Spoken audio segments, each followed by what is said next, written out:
Do you think that it's respectful answer. to come to the Oval Office of the United answer. States of America and attack the administration that is trying to prevent the destruction of your country? A lot of questions. Let's start from the beginning. Sure. First of all, during the war, everybody has problems. Even you, but you have nice ocean and don't feel now, but you will feel it in the future. God bless. You don't know that. God bless. You don't God know bless. that. You will not have a war. Don't tell us what we're going to feel.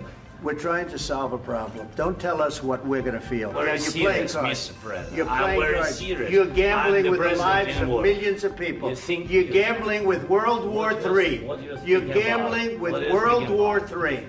And what you're doing is very disrespectful to the country, this country. I'm That's with back all to you. respect to your Far country. more than a lot of people said very they respect. should have. Have you said thank you once? You think that if you will speak very loudly about the war, you He's can... not speaking loudly. He's not Yeah. speaking loudly. Your country's Can I- in big can I- trouble. can I Wait a answer? minute. No. Can You've I done a lot answer? of talking. Your country is in big trouble. I know. You're not I winning. know. You're not winning this. You have a damn good chance of we are coming out staying, okay because of Mr. us. President. This week, global politics takes the spotlight with an explosive meeting at the White House, putting in limbo a once solid alliance. Here at home, the impeachment battle of the country's second highest official rages on.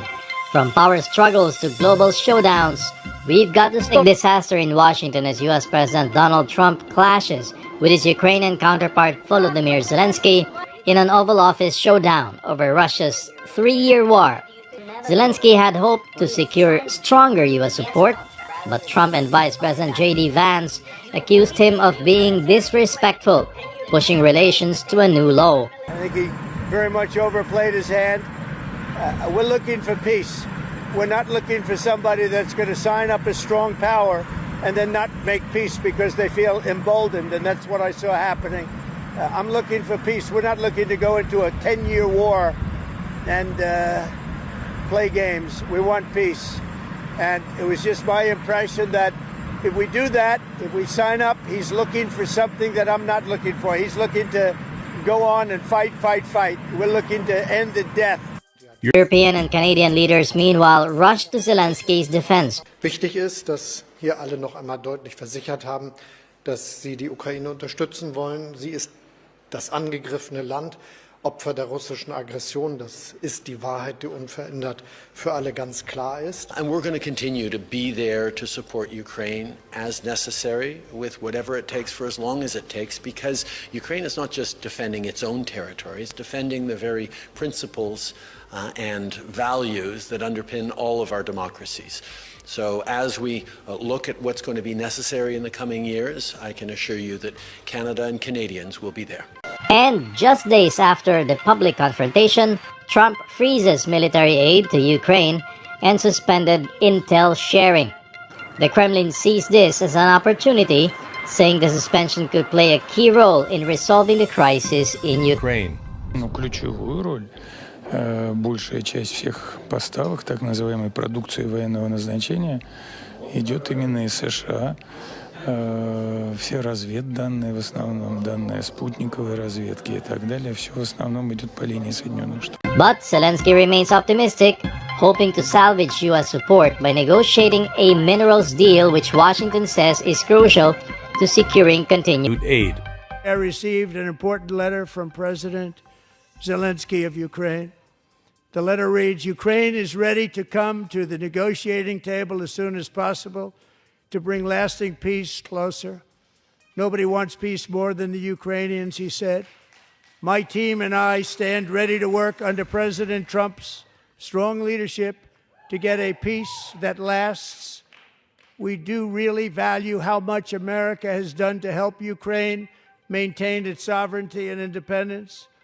Regarding the agreement on minerals and security, Ukraine is ready to sign it at any time that is convenient for you. Aside from berating world leaders, Trump kept busy as he delivered his first address to Congress since returning to power in January, the longest joint address in recent history.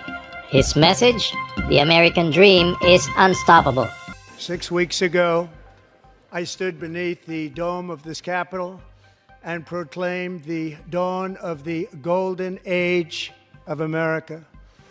From that moment on, it has been nothing but swift and unrelenting action to usher in the greatest and most successful era in the history of our country.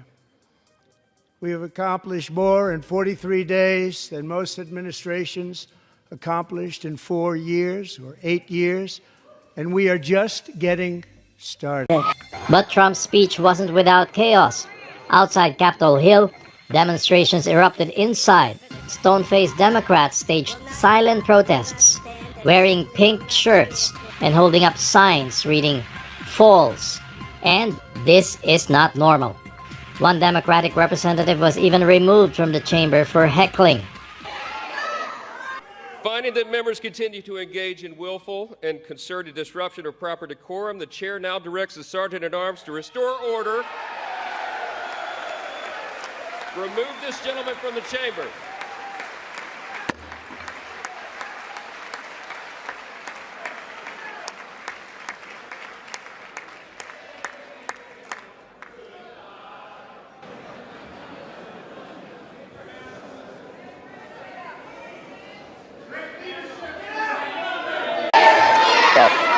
Now, Trump's fast-shifting trade policy also dominated the headlines. His additional tariffs on imports from Canada and Mexico took effect on March 4th, sparking global concerns, sending markets to a frenzy. But just 2 days after, a whipsaw reversal took place, with Trump suspending the new tariffs on goods covered by a trilateral trade pact between the U.S., Canada, and Mexico. As developments in Washington boil over, impeachment talk slightly cools down here in the Philippines. Vice President Sara Duterte's camp remains silent after asking the Supreme Court to void her impeachment and block a Senate trial. But in Congress, the debate rages on how soon the trial could proceed. Maybe it was a selective interpretation. Ito lang naman ako, no? Maybe it was his political strategy. Kasi nga, if we go on with impeachment case at this point, baka yung mga tumatakbong senador ay maapektuhan. Because the fact of the matter is that the impeachment case has become an election issue. I still hold on to my hope that our friends in the Senate, led by SP Jesus Cordero, would reconsider and be more, I don't know, how should I say it, mas magampanan nila ang kanilang trabaho na galang i-uphold ang what is stated clearly in the Constitution. Dahil sa parte ng mayoriya, wala pa namang nagsasalita na tumututol at hindi sumasang-ayon kaugnay sa ginagawa ng Senado sa ngayon. Trial is the reception of evidence, admission of evidence by the impeachment court.